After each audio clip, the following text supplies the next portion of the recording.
Today is the 21st of April 2024. And where at? We are at Oakwood Residences, 5th floor in Behind the gym? Shanghai, Wuning 103, Putwe district. That's pretty precise. It should be German. It should be pretty, right? On time? The time is 11:50. Not procrastinating anymore? No, live. Okay, so what's Public speaking. public speaking is today's subject. But I'm actually curious, where do the public speaking part fit in your little flower? Just curious. I think it is an essential skill of a leader to be able to speak at any moment, be it in a small setting, one-on-one, small group, larger groups, or at a conference. I think a leader has a responsibility to represent his organization, his company, his team. So that's where it fits in. And your question is really where it fits in terms of the position in the model, right? It would be likely in the Which part of the flower? So first of all, mapping and the way to mapping. deliver. Right. So it's meaning, assessment, planning, action, right? It's the action part. Now just testing your knowledge On my own model. of your Thank you own very much. structure. Is that going to be live? Aligning, conducting. Sorry. Conducting. So Okay. it's in the, of course, it's in the section of acting, right? Act your leadership approach, and then it's in the conducting part. Conducting is an interesting word in that context because I deliberately chose the word conducting because it has a dual meaning. You know, the word of conducting in terms of conducting a meeting, conducting something, it basically means to execute it, to do it, right? Yeah. But Deliver. in the context of leadership, conducting also means actually what a conductor does in an orchestra, right? Because at the end of the day, a leader is not there to do the work, but to orchestrate and conduct the work. Oh, what a big word, orchestra. Exactly. And I like it. I Oh. really like the concept. That's great. Conducting. So obviously you can also apply the entire model to basically prepare for public speaking. Right? If you look at the entire flower, you can say, find the meaning. What's the purpose of the speech? What's the purpose of my public appearance today? What goal do I want to achieve with it? And assessing the subject, of course, like researching, doing thorough background research on the subject you want to cover to have it substantiated sufficiently, but also assessing the audience. Who am I going to meet today? Are they largely on my side? Are there a group that I want to convince of something? So are there actually opposing opinions in the room that I may have to deal with? Planning, then, of course, right? Planning. Where is this speech going to happen? How do I prepare myself for it? Do I have to go somewhere? Do I have to deal with technology or circumstances, environment? Creating a script, which is maybe something we can cover later, the subject of scripting. Aligning in this context, for instance, what is also sometimes done if you have a team behind you, to see you want to create interaction with the audience, but maybe you find an audience that doesn't interact with you naturally, either out of cultural aspects or maybe because there's simply too many people that people will not feel encouraged or brave enough to speak out. Then you can align with your team or the organizers that somebody on the team will ask questions to break the ice. So that's aligning. Then conducting, we just talked about it, is basically both orchestrating that the show will be a success, and secondly, giving your best, doing your best, giving the speech, and finally, tending to yourself. What is the word? Tending to self. The meaning is actually mindfulness, but I needed a T in the act. That's the truth, right? In all those models, we have to bend words sometimes to make the model work. But tending to self really means to be mindful of your own feelings. Tending to self. Right. To be mindful of yourself. Don't do something that you don't feel like doing. Don't do something that you don't feel like doing. Yes. Don't bend yourself too much. Yes, exactly. You should always follow your heart. Right. At some point, when I was thinking about this model and the book that I'm writing, I was wondering, can we take the analogy of the oak and the willow? Interesting. Do you know the... Elaborate? Could you elaborate? I could. Should I? Oh yeah, I will. Yes, please. Okay. I never heard of the oak and the willow. So the old saying says to be a good person or to be like a strong person, you need to be strong like an oak and flexible as a willow. Interesting. Exactly. Because in the strong wind, oak might break. But willow will flow with the wind. That's right. Bruce Lee said, "Be water, my friend." Correct. That's the same concept. Reference. That's the same concept. But tending to self lends itself to that, but it also lends itself to basically,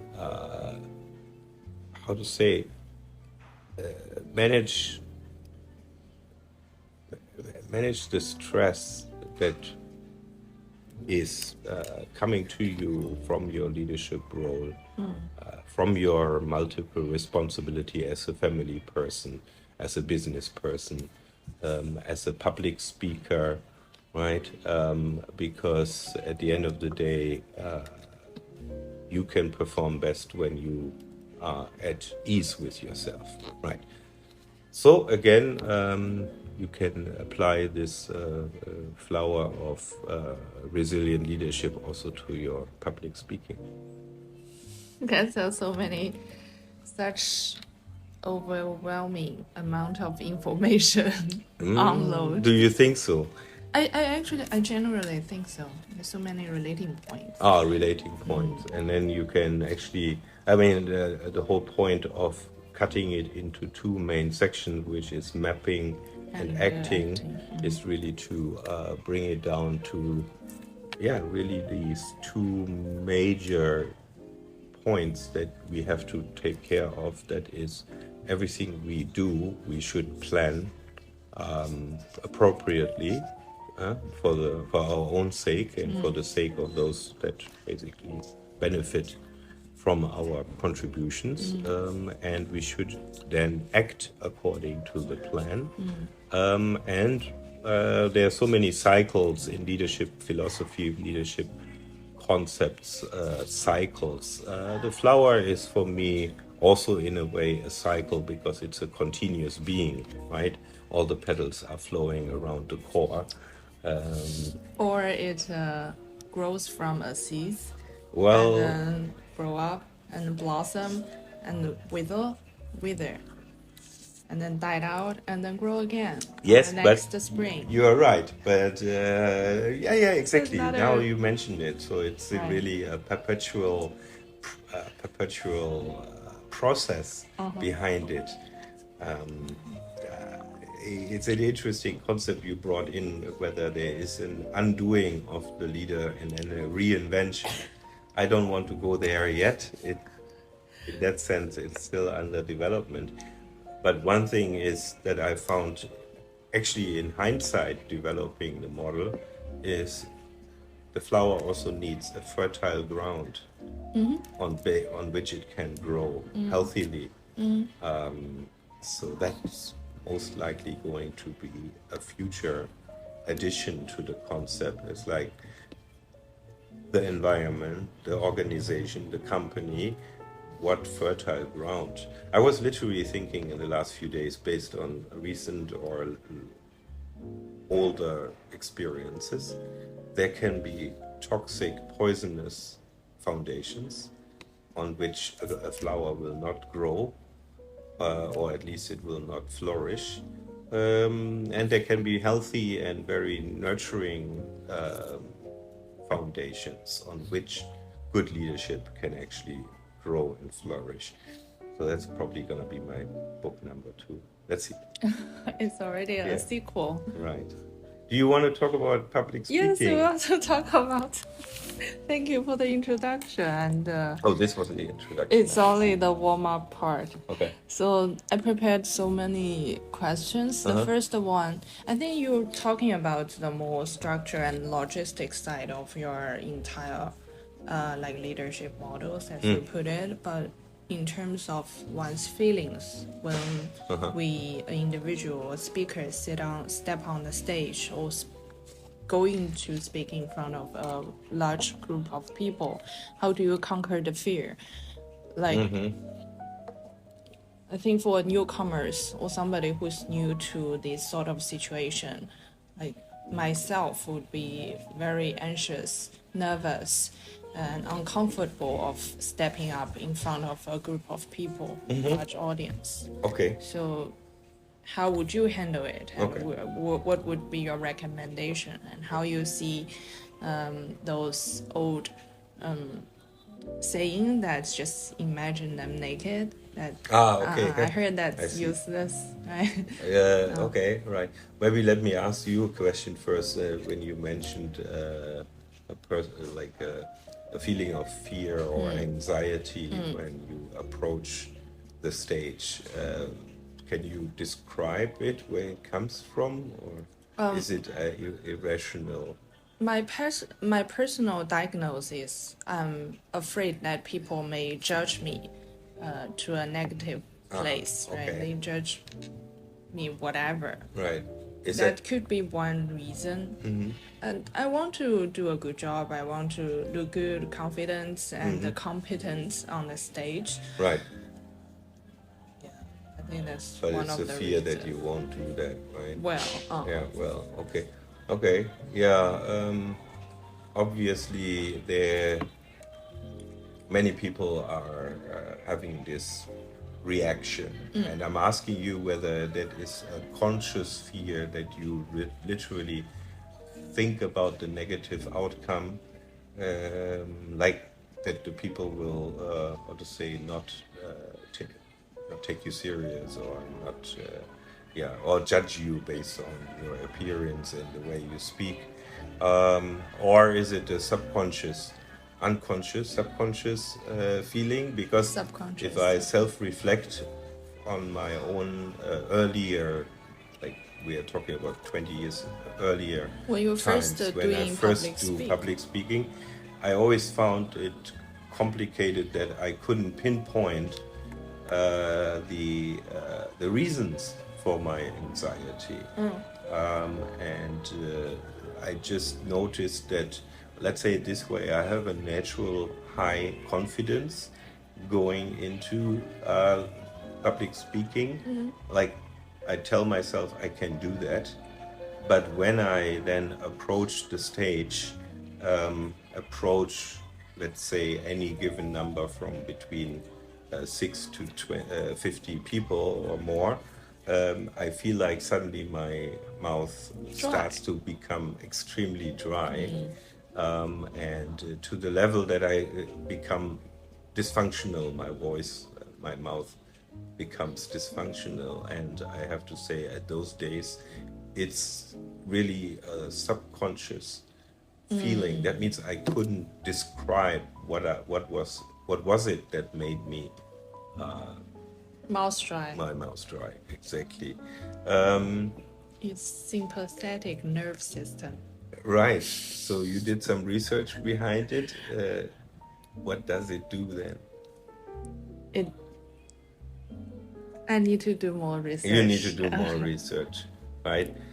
So the question you asked, obviously, or was, how do I approach that, right? How do I Solution. get over it? What is the solution? And then you made the reference to the old saying of Picture them naked, which I agree with you is like kind of, I never even tried. I think I thought it's silly. I thought it's silly from the beginning. I also didn't even know how to do that in my mind. My mind has no ability to mentally undress people. How about turn them into pumpkin heads? I can't transform the people that are in front of me, and I think this is actually a very good point. I think it's a wasted effort in your mind to think, okay, I need to now think about the audience of something different than they are.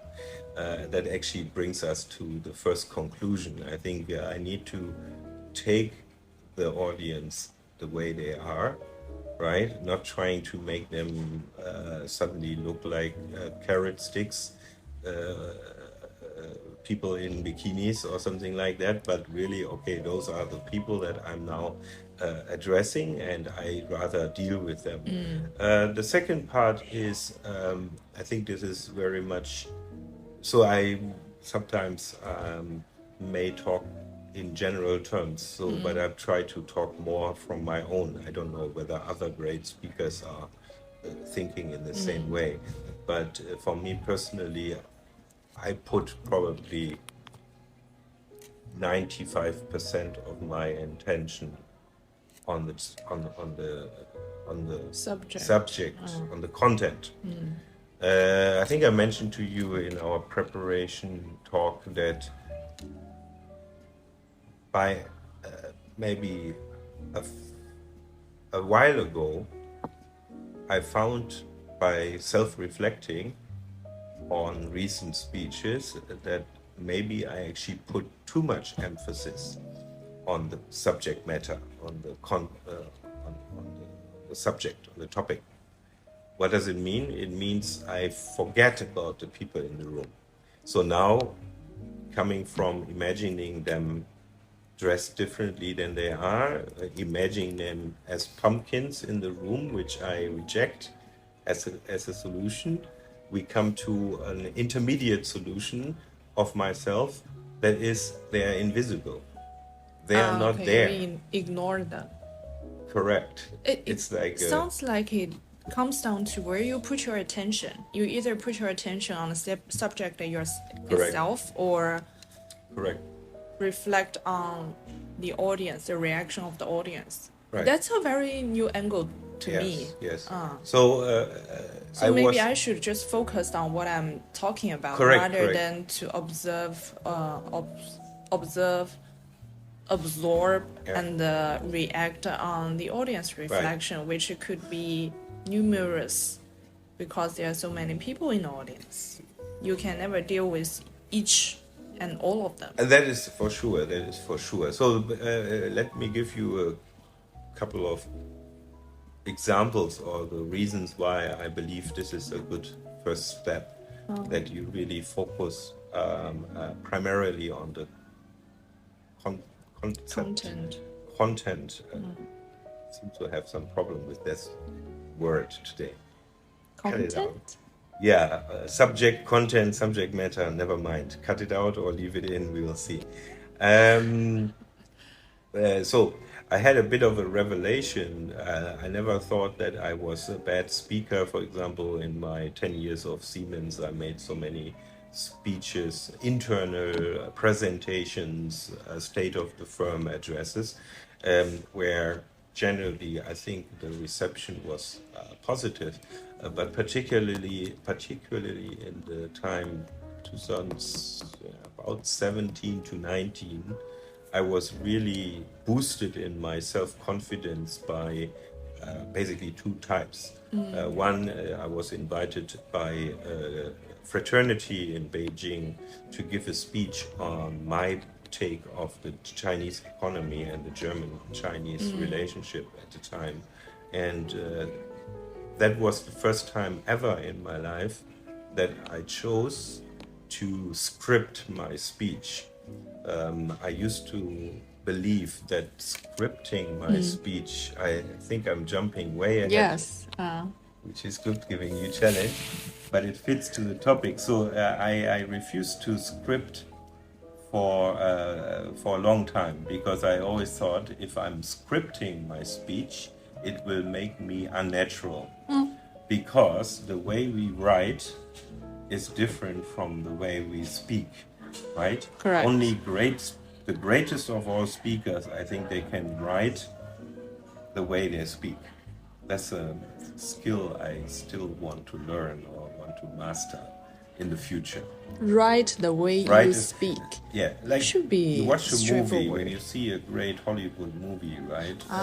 You mean like it's scripted. yes, But yeah. if it's a great movie, it feels like, yes, this is a natural emotion, feeling, expression that the actor in that moment, not even the actor, the character is now giving to us.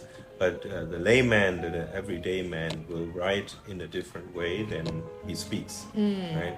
Try to write an email to somebody, and then you go to the person and you talk about the same subject that you covered in the email. 100%, there's never any 100%, 99% chance the way you talk is completely different from the way you wrote. Okay, so we established that fact.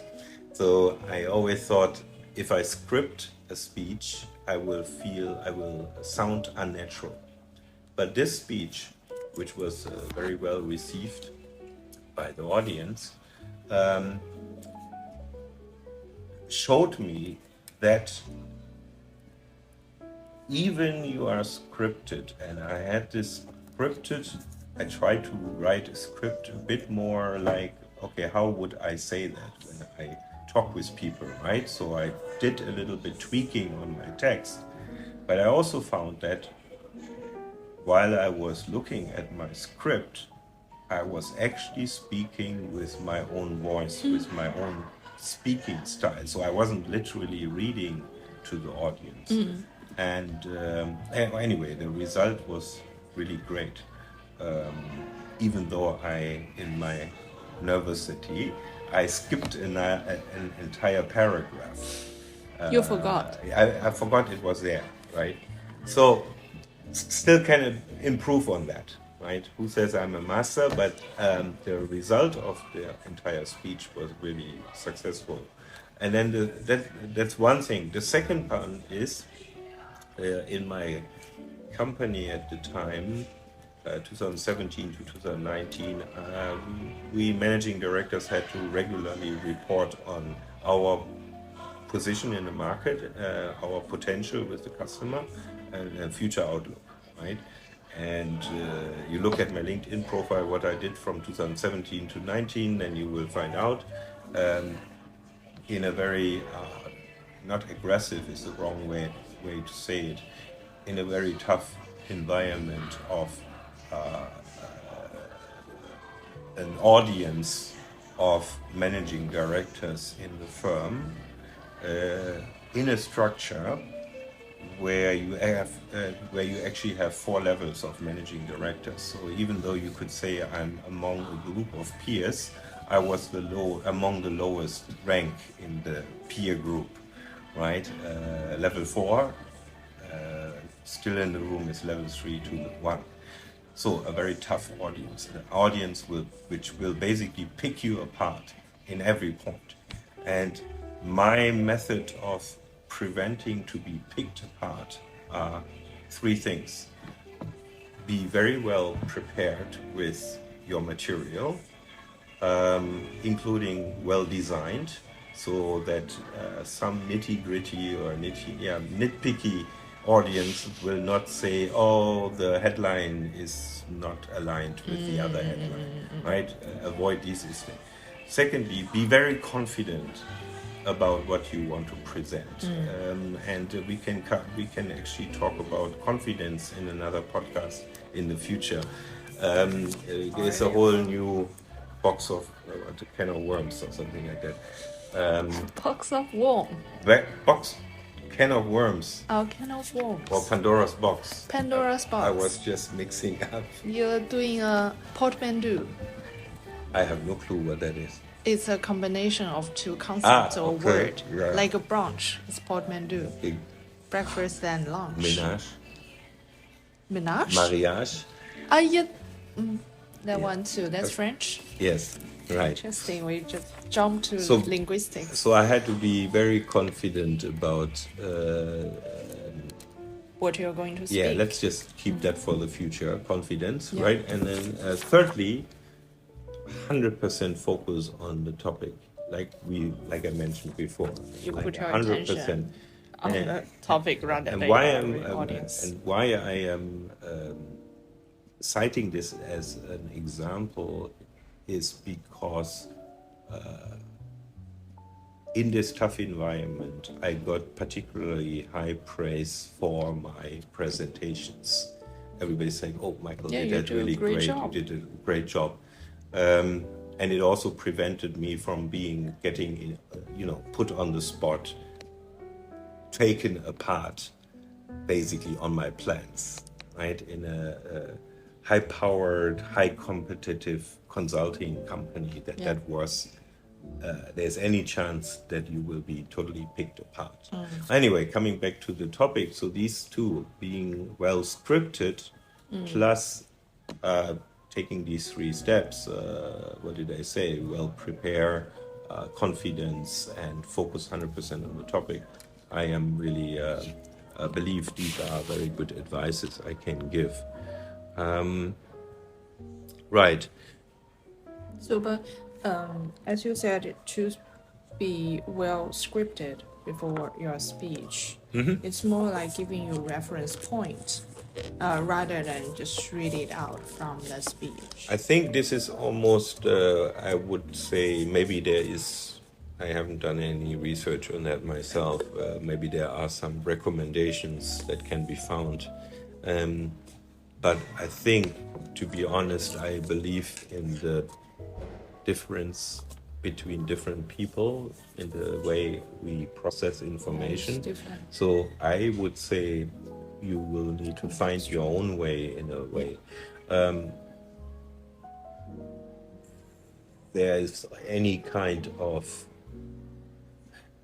so there are many kinds of ways to approach it. Originally, I also thought, as I said, I don't want to sound scripted. I don't want to sound like I'm reading off a paper. People can tell, actually. If you would do it, although I have another opinion on that, I'll get to that maybe or not. Let's see. But so at some point, I try to just write keywords on the piece of paper.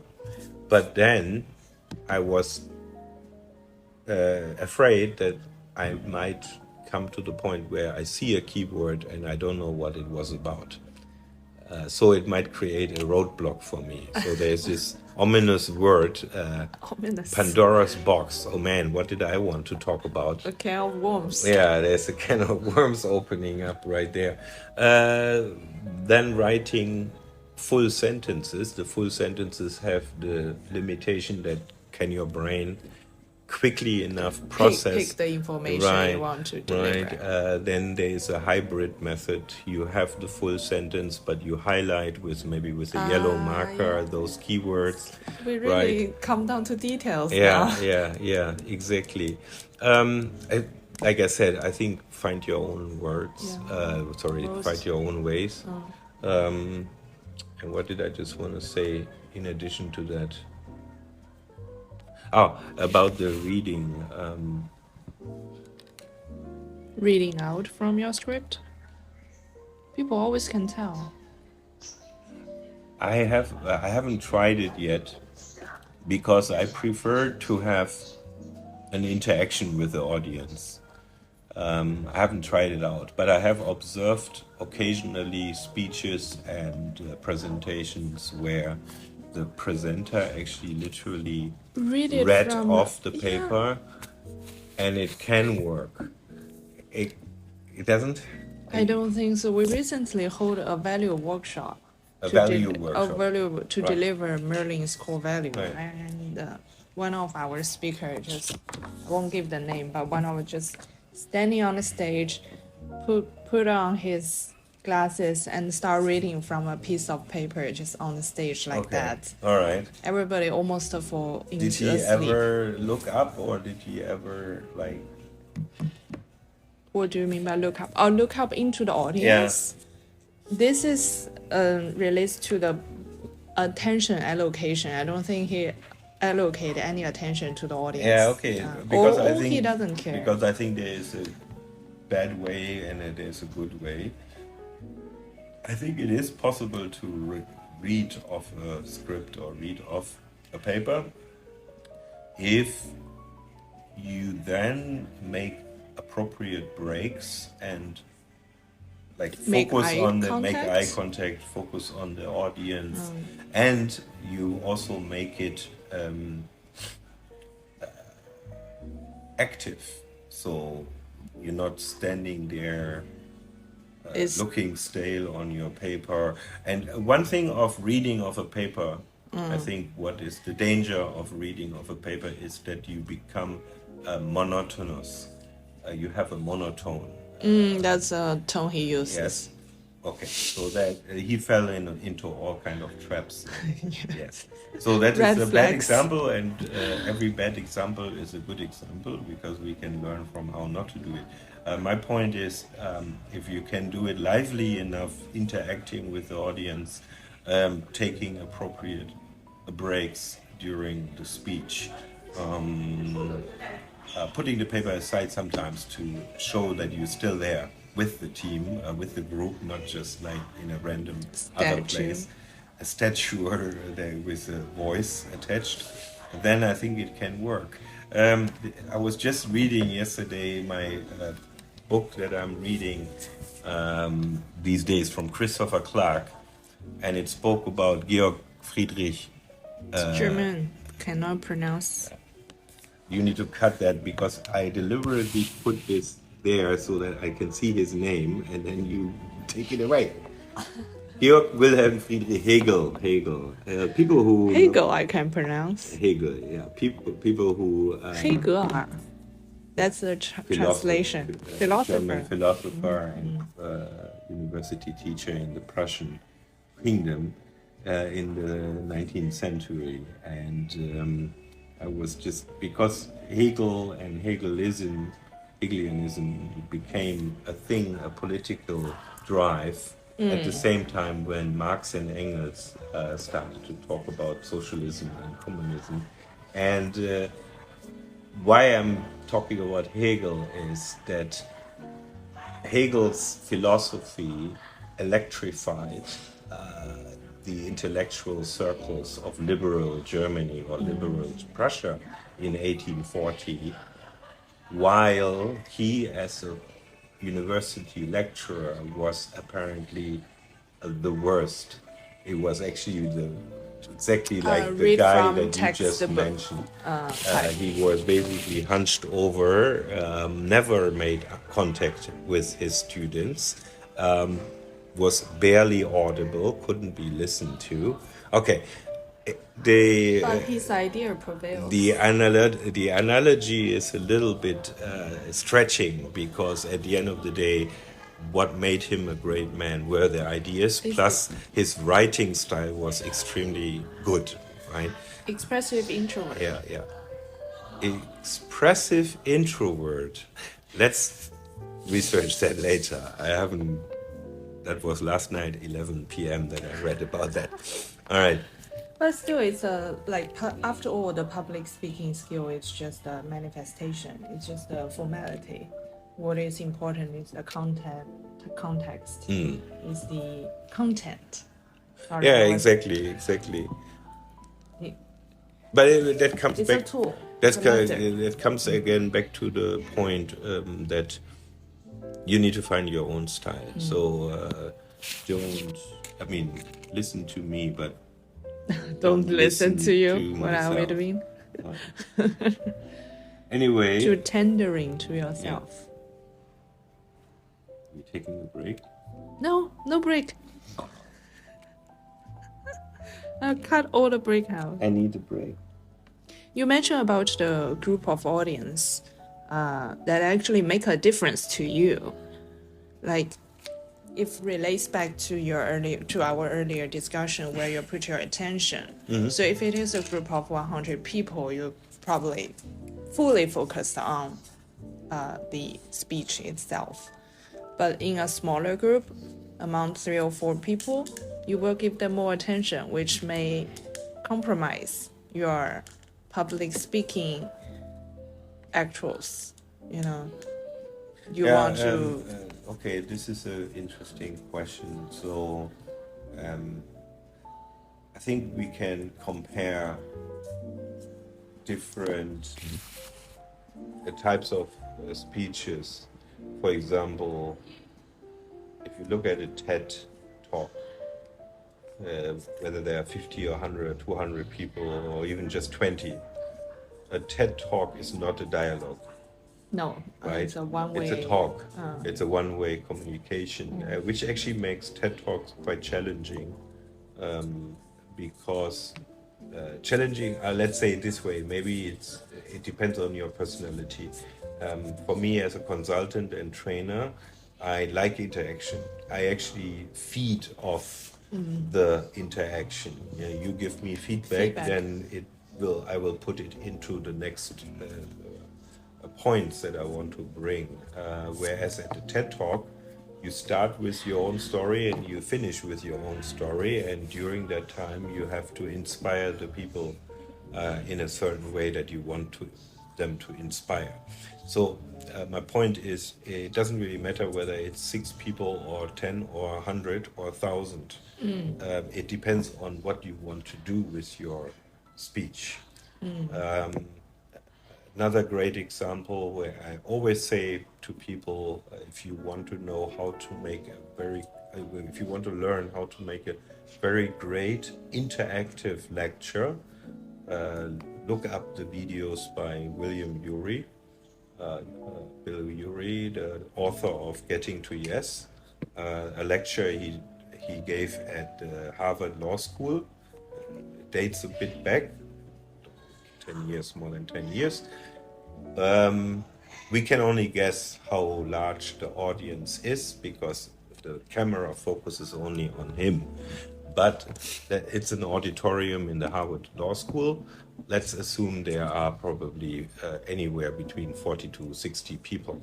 However, he has a great interaction. So he has a large audience, 40 to 60 people, but he has a great interaction with the audience because he takes the time at certain points of his lecture to pass questions to the audience. Are you still with me? Did I answer you? Am I addressing the point you were asking me or not? Do you need you cite 2 examples, but I want to hear about your own reflection. Oh, that's I fell into my consultant trap. You're asking a consultant for advice, and what they come up is with analogies and examples. But the funny thing is, I was. What advice do you? I was sliding into a little bit of my own thoughts and memory this morning. No, I get the McDonald's manager to say yes to another cup of coffee this morning. Negotiation. I won my first negotiation battle. Oh, you won a negotiation battle? Because I made the mistake of ordering a soybean milk. Which is much more healthy, and you should have gone with that. No, it's not? I'm not sure about that. I think they made it out of the soybean powder. Oh, okay, yeah, all right. Processed food. Processed food. I'm not sure if this coffee is much better than that, but... It's a very water-like beverage, as you put it. Are we planning to get sponsored by McDonald's in our podcast, so then we need to think about what we now say next.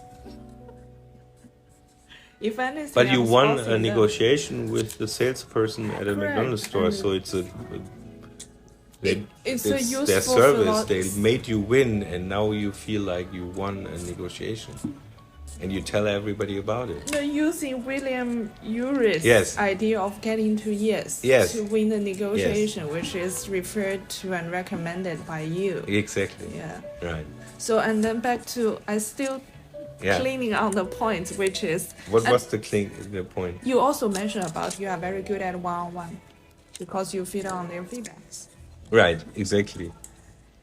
I think it could be very challenging that like you need to be able to deliver the entire content of your message you want to convey, and meanwhile you need to take consideration of what are the feedback and whether the information has been consumed by the audience. Yes. It's a balanced art. It is. But it comes back to the planning stage, the mapping stage in the flower. That is meaning, what's the purpose of my speech, right? Do I want to inspire people to think in a different way? Right, nowadays we want to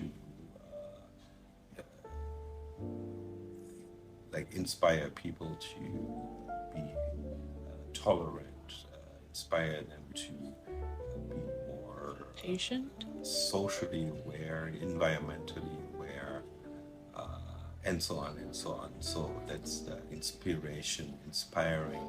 Or do I want to convince them of something? Do I want to sell a project or a product to them? Right? Do I want to convince them to hire me, promote me? It could be a salary negotiation with my boss.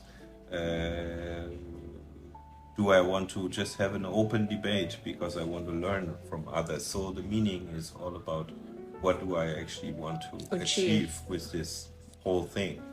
And then assessing, it comes back to what's the situation, what's the topic about, what could be the objections of the audience, and then planning.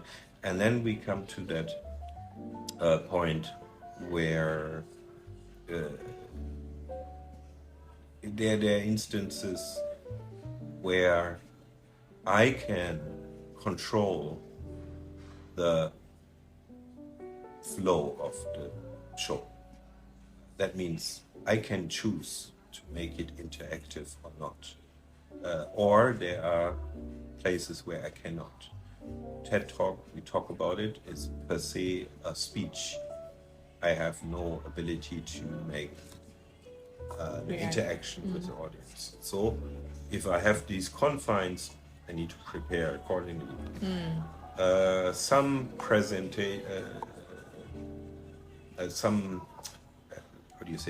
proposal presentations, depending on the rules of the customer, could be the same, right? You are only allowed for a certain period of time to present your proposal, and there is no room for asking questions. All the questions and answers are at the end, right? Then you need to take notes and give you a bunch of questions. Yeah, of course. But then there is also those instances where you can choose. And why I make this elaborate path to this point is because when I'm invited, I think most recently I made a speech on HR transformation to VDMA, the German Manufacturers Association, which was also very well received. And I chose to make it for the highly interactive. information, Michael just pat his own back. Good job. Exactly. We should praise. Self-encouraging. This is tending to self. We should praise ourselves Constantly. once either we know it's a success or we believe it's a success. That's a very important part of the job. Yes. You're right. Self-alignment. So actually, there are two examples. So this is one example: the speech on HR transformation for in front of HR managers organized by the VDMA, and I chose to make it extremely interactive. So I literally started my presentation with an audience interaction. I started with a question, Asking questions. which sometimes startles audience because they think they can Play sit back. for 2 hours. No, they play what? Play their phones for 2 hours and then the were facing the file of questions. That's something like that. That right. they feel the obligation to answer. Exactly. So I chose, and I don't know, in a way you posed a difficult question. Maybe that's why I'm dancing around this question, because I don't know whether it's, there's a difference whether there are 10 or 50 or 100 people. Obviously, in 10 people, I probably, in the interaction, I can interact at the beginning immediately with 3 different people. I can say, what's your opinion on this? What's your experience with that? You have already 3, you have 30%. 50 people, 30% is 25, 20, 18 people. I'm very bad in calculation, right? It's already, you cannot interact with all these people. Although, that's why I'm saying, go back to watching William Ury, this video. Maybe we link it to that podcast. Attach the link. You can have a show of hands. You can say, look, if I have 10 people, I can say, Madam, what do you think about this and this? When you have 50 people, you can say, who of you has ever had this experience? Show of hands. Then the people can show their hands. So you interacting with 50 people, right? How about in the case of nobody showing their hands? That's very likely the case in Asian countries. I'm not so sure about it, because showing the hands is something. Well, it depends on the question, right? They also depend on the question and the speaker. Yeah. Because recently, like you said, you probably want to, if possible, you can actually align the Q&A with some potential audience. If you are able to, of course. I mean, before the talk, right, and give them the question in advance. Let them think about it. Give them time to reflect on those questions before posting the question. Right. Because one of the cases in our workshop we recently put together is one of the speakers who doesn't align the questions with the audience. And when he asked the question, the entire audience is silent. And it was so awkward for... How did the person get over this situation? Normally, you just go to the next question, right? And he is just standing there. Waiting. Okay. A very patient person, or insecure. Patient or insecure. It could be also both. Also secure that he can stand the silence. I guess, I mean, when you do a marketing presentation with the team behind you, you will prepare before. You say, if nobody says anything, can you please, say something? Some of your team can say that. Exactly. You can designate the task to one of your team members. Right. Okay. Yeah. As a working experience of yours, you must have worked with a lot of multinational company under different cultural background. So this is always fascinating, that what you're doing a public speaking in front of a bunch of Chinese, Japanese, Korean, as opposed to if you the receiver of the information is from a Western background. What are the biggest difference you see in these two different scenarios? Sorry, it's very Broad. binary. It's either East, West West, and East and West. Yeah, it's very actually this kind of question, and also the answer often becomes too how to say? Labeling. No, trivial. It's like, okay, yeah, now we know the Western culture in general is more direct, maybe more likely to be outspoken, more contentious, and then the Eastern culture is more humble and quiet and more listening than speaking, less confrontational maybe. However, in my experience, it's much more, how to say, much more subtle. It's much more intricate than just these very broad differences. Stereotypical. There is some recent updated observations I made that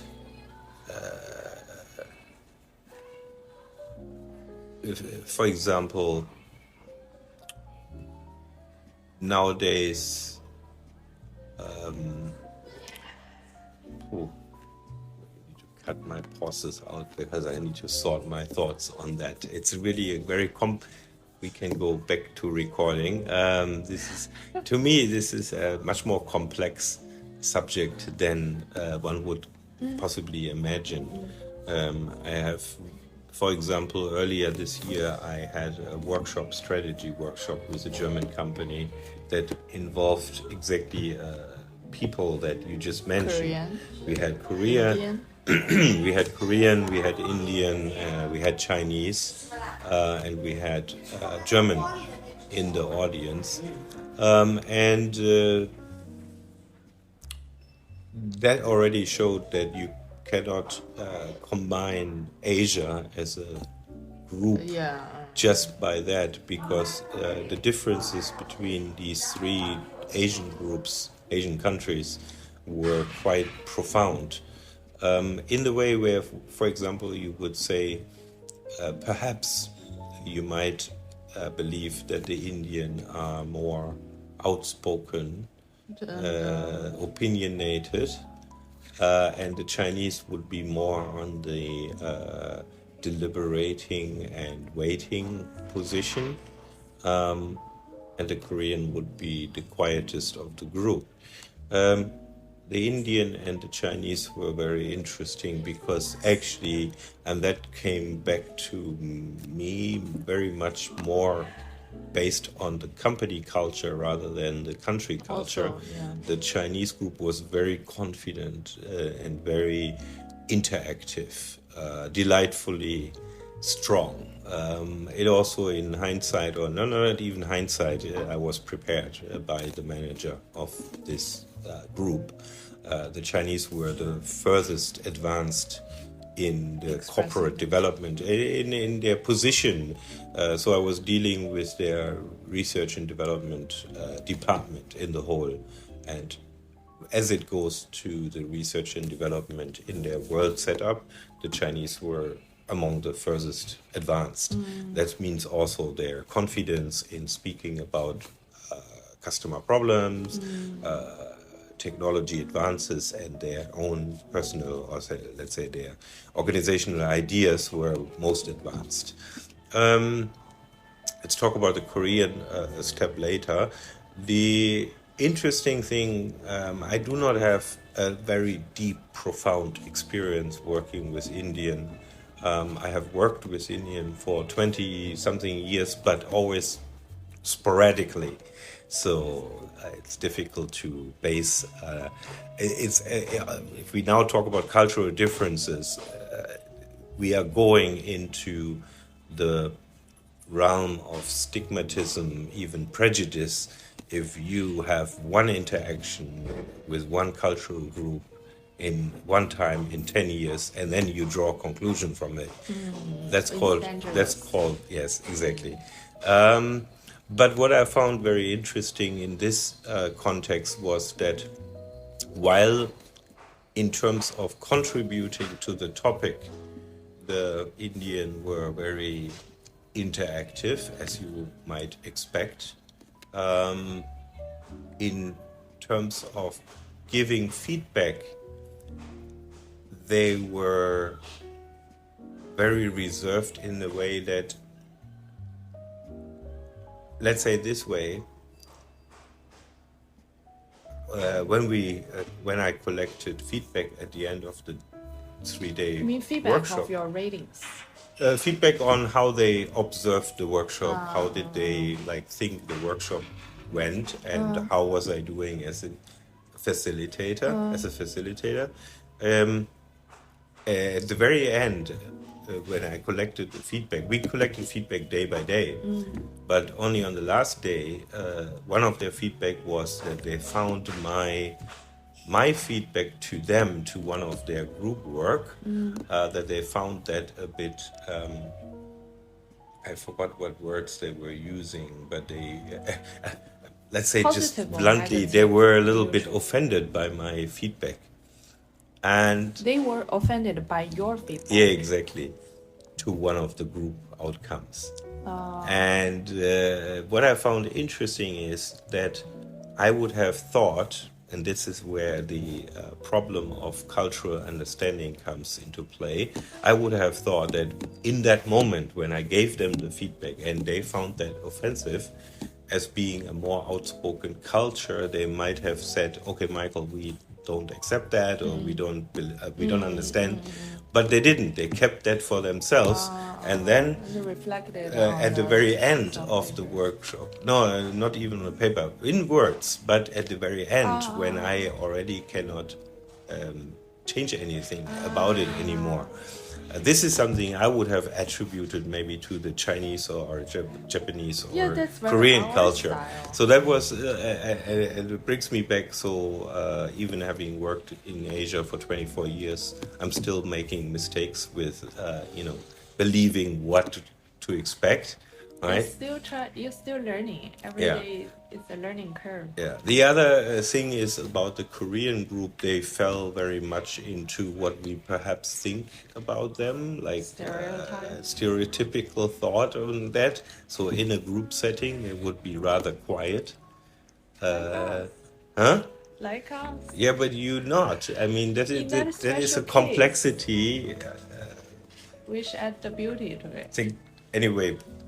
Coming back to China, to put China on one piece of paper is is a wrong thing to do.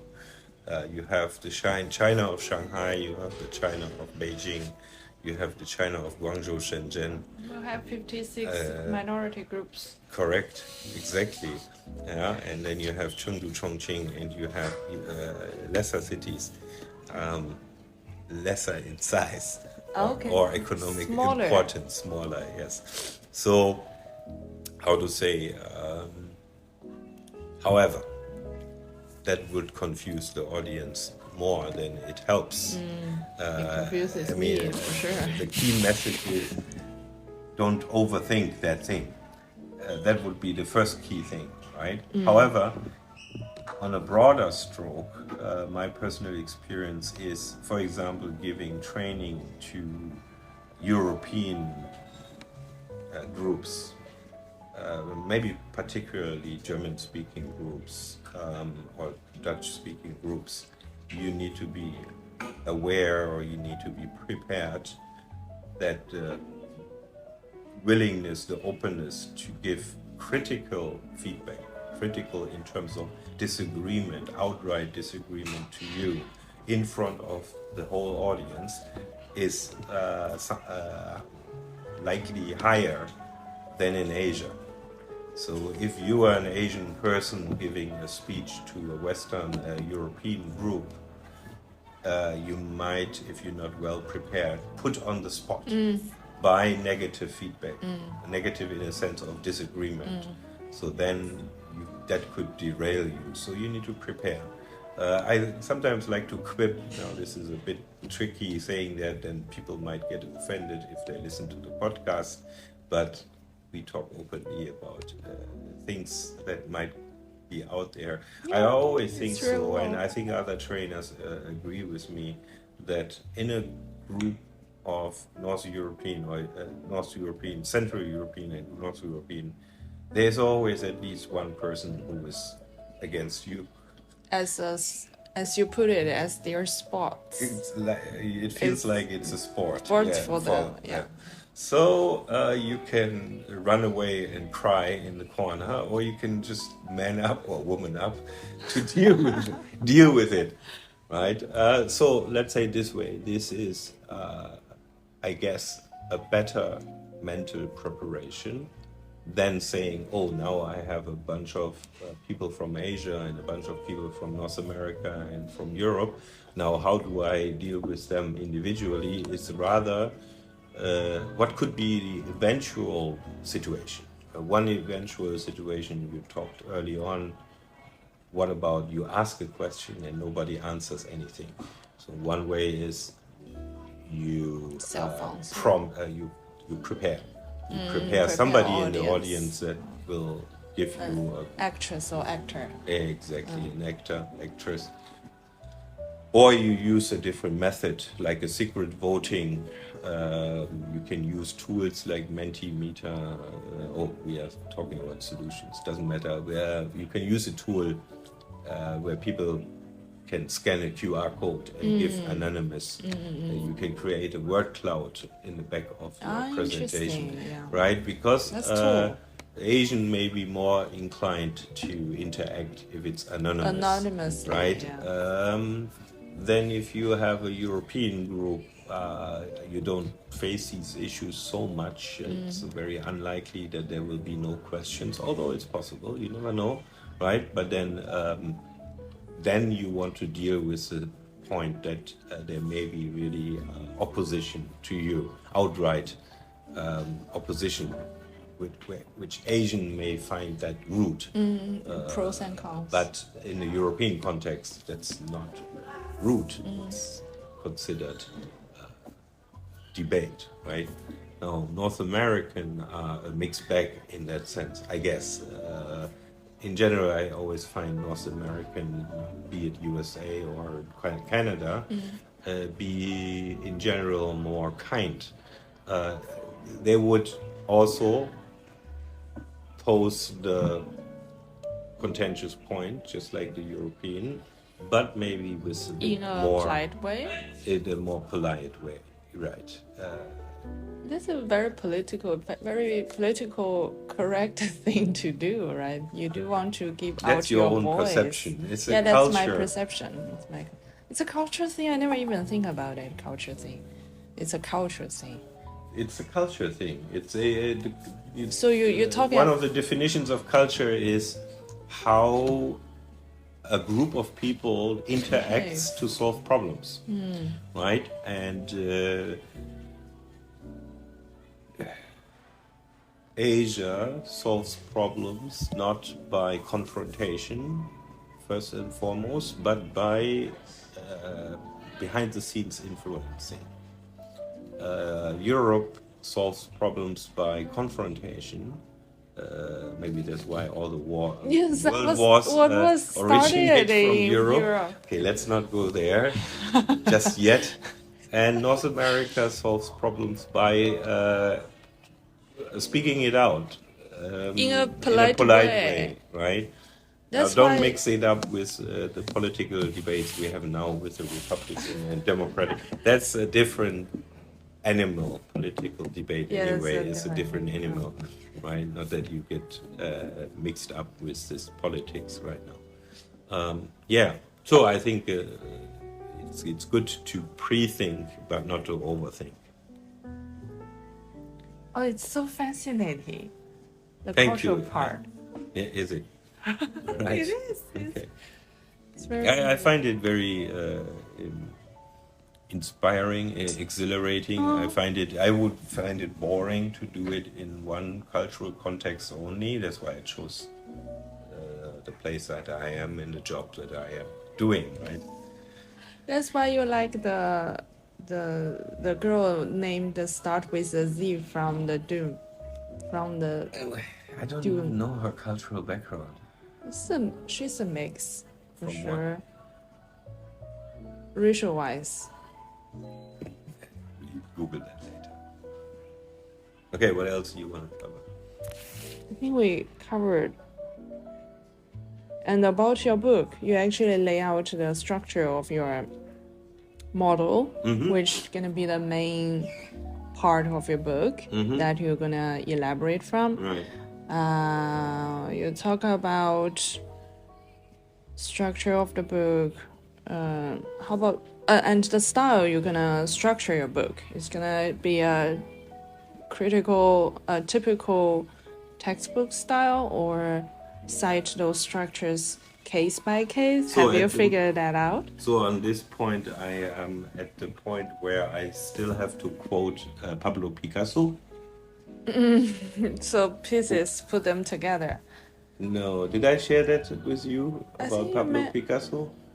Pablo Picasso was asked about how does he know what he wants to when he draws paints painting.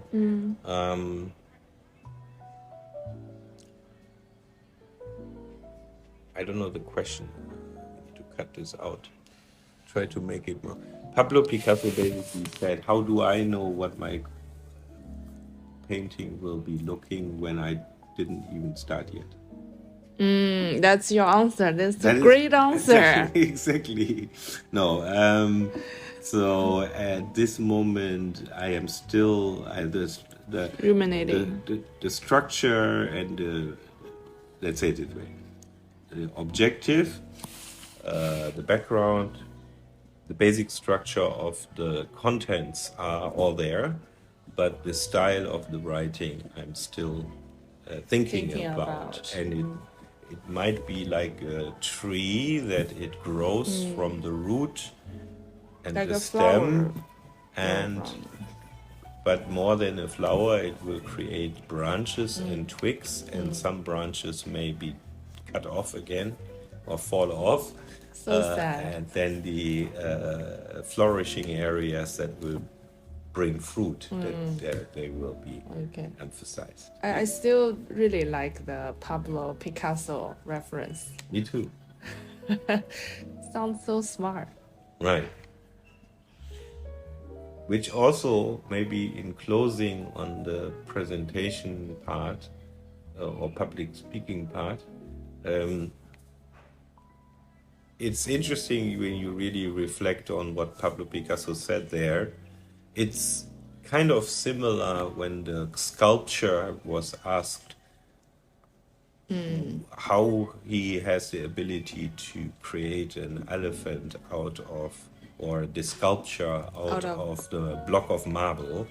And the sculpture says, the elephant was always there. I just chipped away anything that didn't look like an elephant. Right? Oh, what a nice way, smart way to put it. I only mentally, maybe with my cultural background as a German, I always think like the planning aspect is missing there. It means like you are not planning at all. Pablo Picasso is not planning. So maybe he's such a genius, and he is a genius, that he just paints something and then we are all in awe on how could he have made up or imagined this creation similar to the sculpture. I don't really believe that's exactly what's happening there. I mean, of course, different artists like Joseph Beuys. What is his name, Joseph? We need a laptop next time, so we can Google things instantaneously. Oh, and now I'm not in VPN. Efficiency, Michael. Yeah, I get it. Beuys, yeah. Joseph, see, my mind is prepared, but the confidence is low. So, where were we just now? So, these are the things that Pablo Picasso and the sculptures say, but on the other hand, we have concept artists like Joseph Beuys, which are definitely create things that they have imagined before, so also planned before, well and then right? deliver. And so I'm taking, I think you combine these two concepts and you get a perfect picture. Just say, like the North Americans. Yeah, you combine these pictures and you say, I know what I want to create at the end, but I'm not quite sure yet how it's going to look like, because in the process of the creation, only then creativity can happen, right? By giving yourself the freedom to vary according to the process. Okay, thank you. That's it? Is it it? Is that it? Is. Okay, good. And then we cut it down to 15 minutes because of all the bullshit.